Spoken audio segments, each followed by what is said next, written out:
اب یہ ڈرے ہوئے ہیں اور یہ الٹا فون کر کے کہتے ہیں انجینئر کو نہ بلاؤ. مجھے بتائیں میں اس چیز کا محتاج ہوں کہ میں ان پروگراموں میں جاؤں یا یہ پروگرام محتاج ہے؟ ان کے مذہبی پروگراموں کی ریٹنگ جو ہے نا 200-250 سے بھی اوپر نہیں جاتی. 1000 تو چھوڑ دیں, آپ پرانے اور دیکھ لیں سارے نکال کے. اور میرا چھوٹا سا کلپ آ جائے نا ان کے چینل کے اوپر لاکھوں پہ چلی جاتی ہے ویورشپ. اور یاد رکھیے گا چینلز کو مولوی نہیں چاہیے, ویورشپ چاہیے. ہاں مولویوں سے لوگ آزار ہوئے ہیں, کون سنتا ہے یار ان کی باتیں؟ کہانیاں کرواتے ہیں, نہ کوئی آیت نہ کوئی حدیث. تو اس لیے یہ جو اس طرح کی ٹی وی پروگرام ہے نا, انہوں نے میرا وہ مسئلہ حل کر دیا جو میرے اسٹوڈنٹس نے میرے اوپر گن تانی ہوئی تھی نا, بہن کیوں نہیں مولوی لو بہ گیا جائے تک لو کیا ہو جائے ہونا تھا. ہاں پھر میرے سر دی قیمتیں ہی رکھنی انہوں نے, اس کا علاج ہی کوئی نہیں ہے. تو اللہ کے فضل سے اس پروگرام نے آپ کو بتا دیا کہ یہ کوئی مخلص نہیں تھا امت کے لیے. بالکل کہانیاں کرواتے ہیں, جھوٹ بولتے ہیں. 3 شرائط نہیں یہ پوری کر سکے کہ نمبر 1 سارے فرقوں کو مسلمان کہیں, ان کے پیچھے نمازیں پڑھنے کا کہیں, نمبر 2 اور نمبر 3 چندہ دینے کا. اور پھر میں نے اس میں ساتھ ایک کورالری رکھی تھی کہ اس کا پریکٹیکل ثبوت یہ ہوگا کہ آپ لوگ ایک دوسرے کی مساجد میں جا کے ان کی جو نمائندہ مساجد ہیں ان میں نمائندہ علماء نماز پڑھائیں گے. یعنی کہ میری ڈیمانڈ ہے کہ توصیف راشدی صاحب دعوت اسلامی کے عالمی مرکز میں جہاں باپا جانی بیٹھتے ہیں وہاں نماز مجھے پڑھا کے بتائیں. ٹائم قیامت تک سے. اور الیاس قادری صاحب رائمنڈ مرکز میں مجھے نماز پڑھا کے بتائیں. ہائے ہائے ہائے صدقے جاواں, پھر میں منوں گا. اتحاد امت ہوں. اچھا جب یہ بات کریں ان کو بھی پتہ پوری نہیں ہونی, کہہ رہا ہے دیکھو جی شرطہ رکھتا ہے. بھائی میں پریکٹیکلی ظاہر ہے چیک کریں گے تو طریقہ ہے نا. یہ کیوں کہہ رہے ہیں کہ آٹا گوندے ہلدی کیوں ہے؟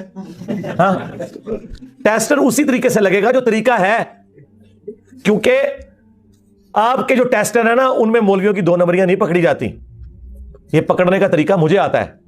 ہاں میں نے کہا تھا نا لکھ کے دے کوئی کہ ہمارے مخالف فرقے جن عقیدوں پہ ہیں انہی عقیدوں پہ یہ مر گئے بغیر کسی شرط کے کہ اگر شرک نہ کرتا ہو, اگر گستاخی یہ نہیں لکھنا, جن عقیدوں پہ ہے انہی پہ مر گئے تو یہ جنت میں چلے جائیں گے. قیامت تک کوئی نہیں لکھ کے دے گا, ناٹ ایٹ آل. ہاں ہمیں دیکھ لیں, ہم کہتے ہیں تمام فرقے بریلوی دیوبندی اہل حدیث شیعہ ان کے سارے آف شوٹس حنفی شافی مالکی حنبلی اثنا عشری زیدیہ اسماعیلیہ یہ سب کے سب مسلمان ہیں. اپنی تمام غلطیوں کے باوجود ان پہ اللہ تعالیٰ نے قیامت کے دن چاہا تو گرفت فرمائے اور چاہا تو نہ فرمائے, الٹیمیٹلی انہوں نے جنت میں ایک دن چلے جانا ہے انشاءاللہ تعالیٰ. ہم اصلاح کی کوشش ضرور کرتے ہیں. ان سب کے پیچھے نمازیں پڑھنا درست ہے, ان سب کو چندہ دینا درست ہے. کوئی الگ سے نماز کے لیے مسجد ہم نے نہیں بنائی, کوئی چندہ بک نہیں بنائی, کوئی مدرسہ نہیں بنایا. نیو ٹی وی کے شو سے اندازہ ہوا کہ کچھ فائدہ نہیں علماء کے پاس جانے کا. جی تو ہم آپ کو پہلے ہی بتا رہے تھے کوئی فائدہ ہی نہیں ہے. دیکھیں یہ نیو ٹی وی کے اوپر جو پروگرام ہوا, یہ پروگرام میں لینے کے لیے تیار نہیں تھا کیونکہ اسی ٹی وی چینل نے مجھ سے وعدہ کیا. ان کے سارے بڑوں نے بیٹھ کے میری قرآن کلاسز تسلی سے دیکھی اور اس کے بعد انہوں نے ڈیسائیڈ کیا کہ انجینئر صاحب کی تفسیر ہم چلائیں گے. لیکن مولویوں نے دھمکی دی کہ ہم یہ کر دیں گے وہ کر دیں گے, یہ ڈھیلے پڑ گئے. حالانکہ یقین کریں کتے کی اوقات نہیں مولویوں کی, کچھ نہیں کر سکتے, ڈر گئے وہ. تو میں نے کہا کہ آپ لوگوں نے ٹریلر کیوں چلایا تھا اگر آپ لوگ یہ وزن نہیں اٹھا سکتے تھے؟ پھر آپ لوگ ہمارے اسٹوڈنٹس بھی ہیں, آپ کو پتا ہے کہ مولوی کیا کرتے ہیں. ان کا جی معذرت, آپ ہماری طرف سے معذرت کر لیں, یہ آپ کا رائٹ ہے. پھر میں نے ویڈیو میں بھی کہا کہ یہ ہوا ہے سب کچھ, اگرچہ وہ ٹریلر پہلے ریلیز کر چکے ہوئے تھے. اب اسی نیو ٹی وی والوں نے جب مجھ سے رمضان نشریات کے لیے مانگا, ظاہر ہے سب ٹی وی چینلز چاہتے ہیں کہ ان کی ریٹنگ آئے, تو ریٹنگ تو پھر ہمارے ساتھ ہی آتی ہے. تو میں نے تو انیشلی انکار کیا کہ میں نے پروگرام نہیں دے رہا. پھر انہوں نے میرا ایک کمزور پوائنٹ پکڑا, انہوں نے کہا ٹاپک رکھا ہم نے فرقہ واریت. تو اس ٹاپک کے اوپر آپ نا علماء کے ساتھ آپ کو بٹھائیں گے. مجھے یہ نہیں پتا تھا پینل کون ہے, کتنے لوگ ہوں گے. اگر مجھ سے پوچھتے تو میں کہتا یار بس 2-3 بندے رکھو نا یار, 6 بندے رکھو گے تو میری باری بیچ میں کہاں سے آئے گی, اور میں اسٹوڈیو سے باہر بیٹھا ہوں. اور دوسرا مجھے انہوں نے یہ بھی نہیں بتایا کہ ایک سسٹر بھی اس میں ہے, ورنہ میں تو ایسے پروگراموں میں نہیں جاتا. اور نہ جب میں وہ پروگرام کر رہا تھا میرے سامنے سکرین تھی, صرف آوازیں ہی مجھے آ رہی تھی جب وہ ریکارڈنگ ہو رہی تھی. میری تصویر ان کے پاس جا رہی تھی, ان کی تصویر انہوں نے مجھے شیئر نہیں کی ہوئی تھی اسکائپ کے تھرو. تو میں نے کہا ٹھیک ہے فرقہ واریت پہ پروگرام ہے, لیکن مجھے یہ نہیں پتا تھا اتنا لمبا پروگرام کریں گے. مجھے یہ بتایا گیا کہ 35-40 منٹ کا پروگرام ہے, اور عشاء کے بعد تراویح کے بعد ریکارڈنگ ہوگی. میں نے کہا ٹھیک ہے. وہ انہوں نے 3 گھنٹے کی ریکارڈنگ کی. اس رات تو میں سویا بھی نہیں, ساری کے وقت آلموسٹ جا کے ہم فارغ ہوئے. ریکارڈنگ تو پہلے ہو جاتی ہے, چلائی انہوں نے بعد میں تھی. اب ٹاپک انہوں نے رکھا فرقہ واریت, تو میں نے کہا ٹھیک ہے, اچھی بات ہے. آپ اسٹوڈیو میں ہونے کا ناجائز فائدہ اٹھا رہے ہو. آپ ان 3 گھنٹوں میں پہلے 4 منٹ نکال دیں, اس کے بعد میرے 5 منٹ بھی نہیں پورے بنتے بمشکل. باقی وہ سب بولتے رہے, اور کیا بولتے رہے آپ کے سامنے ہی ہے. میں 3 سیکنڈ جو گال کرتا تھا کم پا کے رکھتے رہتا تھا. اور پھر یہ جملہ میں نے ادھر بولا تو ایک مولانا صاحب کہتے ہیں یہ آپ نا بڑے غیر پارلیمانی الفاظ. یار یہ کہاں سے غیر پارلیمانی ہو گئے بھائی؟ کام ڈالنا یہ ہوتا ہے کہ آپ کوئی ایسی حرکت کر دیں جس کی وجہ سے کام بگڑ جائے. ہاں سیدھی سی بات ہے. مولوی دماغ ہی دوسرے پاسے جاتا ہے. مجھے پتہ ہی نہیں ان باتوں کا. میں نے کہا ان کے بڑوں نے کام ڈالا ہے. کون سا کام ڈالا ہے کہ ایک دوسرے کو اسلام سے نکال کے گئے ہیں؟ تو چھوٹے اب کیا کریں گے؟ کچھ بھی نہیں کر سکتے. بڑوں نے کام ڈالا ہوا ہے. تو کہتے ہیں یہ جناب غیر پارلیمانی الفاظ استعمال کریں. کہاں سے غیر پارلیمانی الفاظ ہو گئے میرے بھائی؟ تو وہ 30 سیکنڈ جو میرے پاس آئے میں نے اس میں ریبٹل کیا. اور دیکھیں میں نے بار بار ایک بات کی کہ مجھے 3 چیزیں آپ لوگ لکھ دیں. وہ کہتے ہیں پیغام پاکستان لکھا ہوا ہے. یار پیغام پاکستان تو لکھا ہے ان لوگوں نے, ان لوگوں کی موجودگی میں جن کو مولویوں کی چلاکیاں, 2 نمبریاں, ہٹ درمیاں نہیں پتا. وہ اتنا موٹا ہے, اس کو چھوڑ کے اتنا موٹا ہو جائے کوئی فرق نہیں پڑتا. اگر آپ پیغام پاکستان میں یہ لکھتے ہیں کہ ہم ایک دوسرے کو کافر نہیں کہتے, اس سے آپ نے کیسے رزلٹ نکال لیا کہ ایک دوسرے کو مسلمان سمجھتے ہیں؟ وہ یہ کہتے ہیں ہم نہیں کہیں گے, کافر ہے پر کمائیں گے نہیں, لڑائی نہ پوے. سمجھ آئی یہ فرق دیکھا آپ نے؟ تو میں نے کہا تھا پھر جملہ اس طرح لکھیں. اس کو وہ کیا رنگ دے رہے ہیں جی آپ کی مرضی سے لکھا. او بھائی کسی بھی لے مین سے پوچھیں وہ یہی ڈیمانڈ کرے گا آپ سے. یار آپ کے بڑوں نے جب اسلام سے نکالا تھا تو میری مرضی سے نکالا تھا. کام تمہارے بڑوں نے ڈالا ہے کہ انہوں نے اسلام سے نکالا ہے. تو جن جن جملوں سے انہوں نے اسلام سے نکالا تھا نا, انہی جملوں میں تمہیں چھوٹوں کو تو اپنے بڑوں کے کرتوتوں پہ معافی مانگنی چاہیے نا. یہ ڈیمانڈ غلط ہے.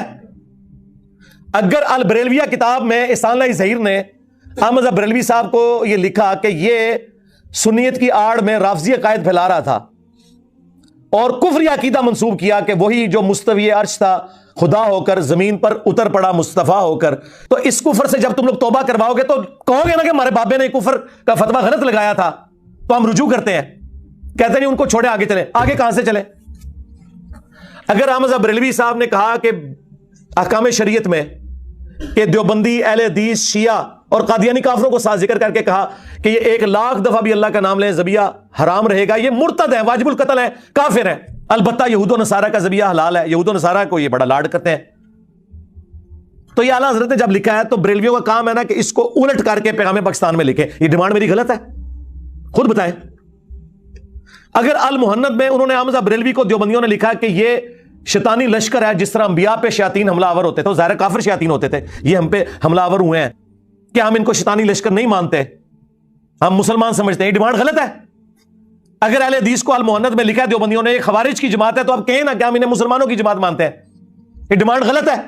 میں نے تو معصوم سی خواہشات کی تھی, ایک دوسرے کو مسلمان کہتے, نمبر 2 کہ ایک دوسرے کے پیچھے نماز درست ہے, اور نمبر 3 جو ان کے لیے زیادہ موت ہے کہ چندہ ایک دوسرے کو دے سکتے ہیں, ہائے جس میں ان کی جان ہے. اور میں نے کہا تھا ٹائم قیامت تک ہے, جس دن یہ تحریر سامنے آ گئی میں اپنے آفیشیل پیج سے شیئر کرواؤں گا, اور وہ تمام ویڈیوز جس میں میں نے آپ کے بزرگوں کی غلطیاں ہائی لائٹ کی تھی نا, وہ میں ڈیلیٹ کر دوں گا. یہ کاغذ آنا چاہیے سرکاری سطح پہ, ایڈوب فوٹو شاپ میں بنا کے نا بھیج دینا. ہاں اس لیے میں اس کے ساتھ جوڑوں گا کہ ویڈیو میں بھی آ کے آپ کے بڑے کہیں, اور بڑے وہ جن کی شے ہے عوام کے اندر, اور ان الفاظ کے ساتھ کہیں. یہ چلاکی بڑی کرتے ہیں, پتہ کیا کہتے ہیں, اگر کوئی بریلوی شرک نہ کرتا ہوا تو, اور بریلوی کہیں گے اگر کوئی اہل حدیث گستاخ رسول نہ ہوا تو, اگر کوئی دیوبندی گستاخ رسول نہ ہوا تو. ایڈی شرطاں لاندے جنا, وہ مطلب یہ ہوتا ہے کہ اے چونکہ اے نہیں نے یا اے ہے نے, لہذا فتویٰ او والا لگے گا. تو اس لیے میں نے کہا تھا غیر مشروط, آپ نے سنا اس میں غیر مشروط, اور وہ آخر وقت تک تیار نہیں ہوئے اس کے اوپر کہ ہم یہ تحریر لکھوا سکیں گے. اس کا مطلب ہے کہ وہ مانتے ہیں. اور دیکھیں معصومیت کتنی ہے کہ وہابیوں کے مولانا صاحب بیٹھ کے کہہ رہے ہیں ہمارا تو بریلویوں کے ساتھ علم غیب پہ کوئی اختلاف ہی نہیں ہے. ہائے میں صدقے جاواں, میری نفرت کس طرح پائی بڑھے جے. تو اس کے جواب میں نے کہا تھا شاہ صاحب جب آپ یہاں سے نکلیں گے نا, آپ کی عوام اور آپ کے مولوی آپ کو جواب دیں گے. یہ شاہ صاحب ان کے بڑے علماء میں سے، میں بڑی عزت کرتا ہوں کیونکہ وہ ہمارے استاد مولانا اسحاق صاحب سے بڑی محبت کرتے ہیں، اور خلافت و ملوکیت کے حوالے سے ان کا وہی سٹانس ہے جو ہمارا ہے، اگرچہ وہ پبلکلی اس طرح بیان نہیں کرتے، ضیاء اللہ شاہ بخاری صاحب حفظہ اللہ تعالی، لیکن وہ بڑی قداور شخصیت ہیں، اس وجہ سے اہل حدیث ان کے ساتھ وہ کرتے نہیں، سینکڑوں مدرسے مساجد ان کے انڈر ہیں، بجٹ ان کے پاس بہت ہے، ڈائریکٹ سعودیہ سے آتا ہے، لیکن انہوں نے مجھ سے جسٹ ایک ملاقات کی تو اگلے دن ان کو کلیریفیکیشن کی ایک ویڈیو ریکارڈ کروانی پڑی آج سے کچھ سال پہلے، کیونکہ اپنے مولوی ان کے اوپر ٹپک پڑے، وہی لاہور کے جو گلے پھاڑنے والے کہ شاہ صاحب کہڑے پاسے ٹور پہ ہو تسی، ٹھیک ہے، تو ان کی حالت یہ ہے، ایک دوسرے کا دفاع کر رہے ہیں، اور دیکھو بریلوی بیٹھے ہوئے معصومیت سے کہہ رہے ہیں نہیں ہم تو اہل حدیثوں کو کچھ نہیں کافر کہتے ہیں، نہ دیوبندی کو کہتے ہیں، تو وہ اسام الارمین کس نے لکھی تھی جس میں اعلیٰ حضرت نے علماء دیوبند کو اور ان کے کفر میں شک کرنے والے کو بھی کافر ڈکلیئر کیا ہوا ہے، یہ شیطان لعین کے پیروکار ہیں، جس طرح روافظ شیطان اطاق کے پیروکار ہیں، کہتے ہیں جی یہ مسئلے دفن ہو چکے تھے، انجینئر صاحب نے نکالے، یار اگر میں نے اسام الارمین البریلویہ اور المحند کسی کنویں سے کسی غار سے دریافت کر کے امت میں آگ لگائی ہوتی تو آپ کی بات درست تھی، آپ کی تو یہ ٹیکسٹ بکس ہیں، پاپا جانی جو سب سے نرم آدمی ہے پاکستان میں دعوت اسلامی والا، جس کو کئی سالوں سے پاکستان کی سب سے پرامن جماعت ڈکلیئر کیا گیا ہے، انہوں نے بھی اپنے مریدوں کو کہا ہے کہ میرا مرید وہ ہے جو اسام الارمین کو پڑھے اور اس پہ عقیدہ رکھے، جس میں دیوبند اہل حدیث شیعہ سب کو کافر لکھا ہوا ہے۔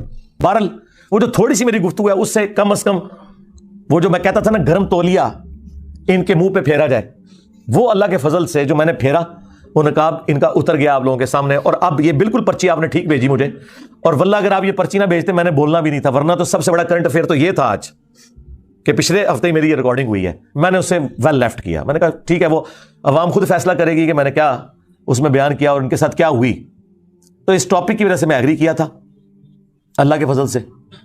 اور دوسرا جو جی ٹی وی پہ میرا پروگرام ہوا امام حسن علیہ السلام پہ، وہ دیکھیں جناب، ان کی قیامت تک نسلوں کے کانوں سے دھواں نکلے گا، جو میں نے صلح حسن کے حوالے سے انہوں نے دھوکے دیے ہوئے تھے کہ علی جنگ پسند تھا اور حسن صلح پسند تھا، اور جھوٹو تم نے آدھی حدیث بخاری سے بیان کی میرا یہ بیٹا سید ہے، اس کے سٹارٹ میں لکھا تھا امام حسن 40,000 کا لشکر لے کے معاویہ سے صفین پارٹ 2 لڑنے گئے ہوئے تھے، وہ حضرت علی کی روح نے نہیں لشکر نکالا ہوا تھا، امام حسن لیڈ کر رہے تھے، صلح کی آفر ادھر سے ہوئی تھی، اور سورۃ الانفال میں ہے کہ کافر بھی صلح آفر کریں جنگ میں تو آپ نے قبول کرنی ہے، یہ صلح اگر حضرت علی کو حضرت معاویہ آفر کرتے تو وہ بھی قبول کر لیتے۔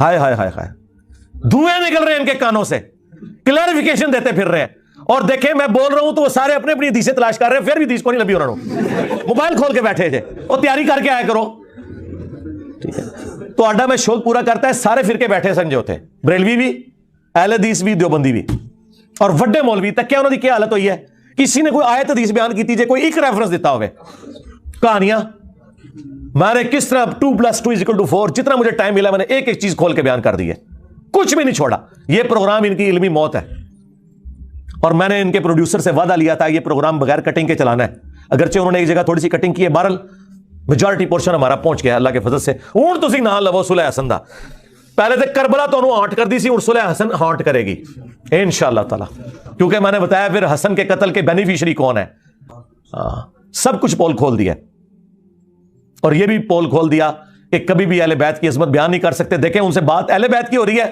وہ صحابہ کرام کا ذکر کر رہے ہیں، تو پھر اہل بیت کا ذکر کب ہوگا؟ فضائل صحابہ کانفرنس میں بھی صحابہ کا ذکر، فضائل اہل بیت میں بھی صحابہ کا ذکر، تو اہل بیت کا ذکر کہاں ہونا ہے؟ یہی تو ہم کہتے ہیں آپ میں بغض ہے۔ اور میں نے فی البدی 9 حدیثیں اور 3 آیات اور ان کے کانٹیکسٹ میں ٹوٹل 12 کا پیکج میں نے 4-5 منٹ میں بیان کر دیا، اور اس کے بعد جو یہ صلح حسن پہ اور باقی ساری گفتگو میں نے جو کی وہ آپ یوٹیوب پہ جا کے دیکھ لیں۔ اس کے بعد یہ کوئی قابل ہے کہ بیٹھ سکیں دوبارہ؟